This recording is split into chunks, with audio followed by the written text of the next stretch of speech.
Welcome and thanks for joining on this glorious and amazing day. Oh my gosh, over the years I always tried to promote self-love, and almost 10 out of 10 people listen to me and then they go, "Really? Isn't that a little bit arrogant? Isn't that selfish? Like thinking just about yourself, indulging about yourself? I take care of myself, I eat, I do wonderful stuff, but isn't it a bit too much?"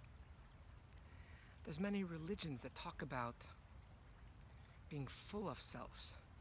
And sadly, the masses believe in this myth. And I will explain.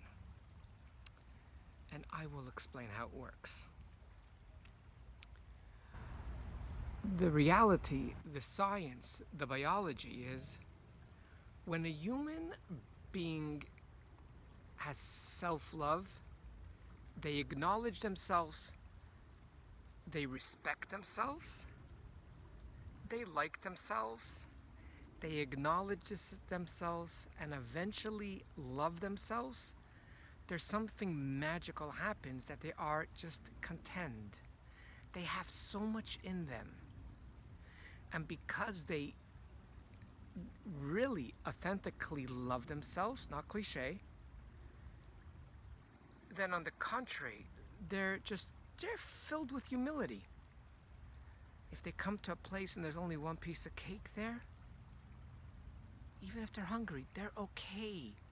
Let the other person have it, only because they have self-love.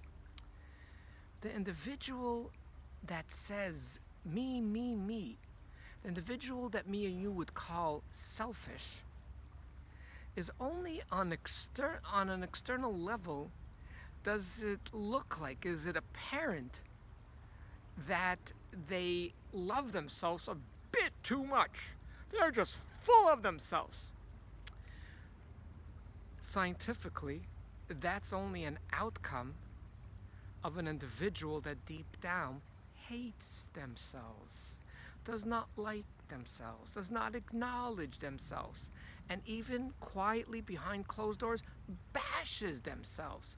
You should hear these people after they make a mistake. What comes out of their mouth? I can't even stand in close proximity to these individuals. It's so painful to listen. Like, it sounds like they're talking to their enemy when they actually are, but it's inside of them. That enemy is inside of them. So to summarize, an individual that is not connected, that does not accept themselves, that does not like themselves, that does not love themselves, that does not spend the one-on-one time in so many methods of how you would spend with a lover, they become full of themselves because they're empty. They become loud, they become demanding, and it's me, and we call that self-love. That's a reaction and outcome of self-hate. I like that. That's a reaction, an outcome of deep self-hate and not acknowledging oneself. For the one that deeply acknowledges oneself, that's the one that's humble, that's filled with humility, that will always listen to you, that will give you the space, or at least not take away your space, that will spend more time listening than talking. Because they love themselves, they are content. When you come to a party of 10 people, and all those people have not eaten for the last 9 hours, and there's only one that just had a full, beautiful meal, which is yourself, who do you think is going to run to the food first? That's going to run and say, me, me, me. I'm hungry. This is mine. I'm important. VIP. It's those that are so hungry.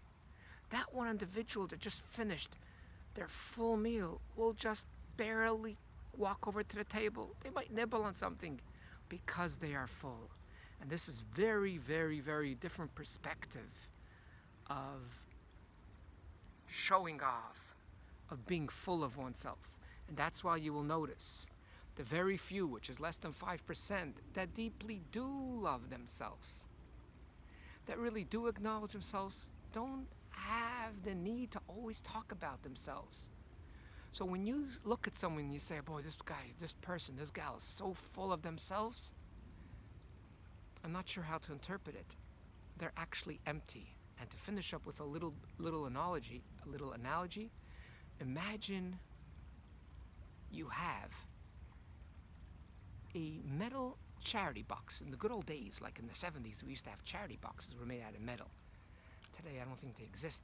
We just swipe our credit card. But some of them, we have cardboard ones, plastic ones. But some of you have seen metal charity boxes.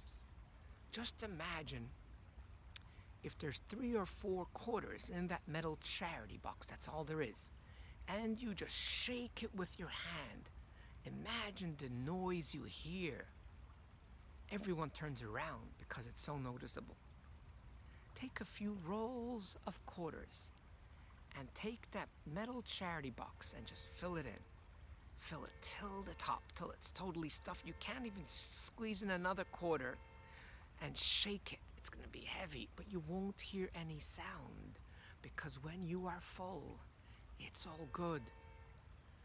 So maybe when people say don't be full of yourself, it means the air. But I would use a different language. Maybe be full of yourself so there'll be room for other people. For I believe the people that you proclaim to be as full of themselves are truly empty. So it's apparent that they're full of themselves, but in essence, at their core, they are empty. So when a person comes and makes all the noise and talks all about himself, I won't say, hey, look at this person. They're just full of themselves. I'll go, look at this person. I feel bad. They're empty. That's why they need to make all that sound. Thanks for listening. Have yourself a wonderful day, a delightful day. If it's hard for you to love yourself, don't go there. You don't need to go there. First, acknowledge your existence. Then accept yourself. Then acknowledge. Then like. And only afterwards can you love yourself. Now, if you have reasons why you think you're not worthy, that's what I do in my life coaching. I actually challenge you because people suffer tremendously because it's a catch-22. They don't accept themselves. They don't like themselves. They don't love themselves. They end up being in pain. They end up suffering. They end up not having the ability to connect to other people or go into relationships. But yet, the medicine is to connect to themselves and love themselves, and all the pain will go away. They can't do it because they have a good reason in their mind that they're not worthy and they're really not good. And what I do in my life coaching, step by step, I take all their beliefs, and instead of telling them, oh, that's not true, you're really a good person, everything is fine, you're just amazing, I begin to challenge them because there's beliefs that people in their 20s or 50s or 80s have from when they were 7 years old. They ran with it. They sadly acknowledged the lies that they were taught from emotionally unhealthy parents or society, but they never challenged it. And when they come to me in my life coaching, I actually challenge them with those false beliefs, and slowly but surely they go, wait, so I'm not really evil? The reason why I did so is because so and I could turn around?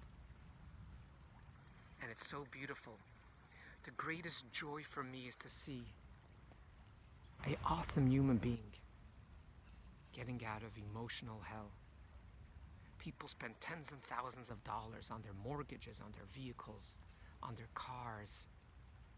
Yeah, that's a vehicle, sorry. On food, on travel. But sometimes not even a penny on self-help. I think you're worth more, and I think you should enjoy life and live to the fullest, because that's all you deserve. For you are really good, and you are greater than you think you are. Thanks for listening.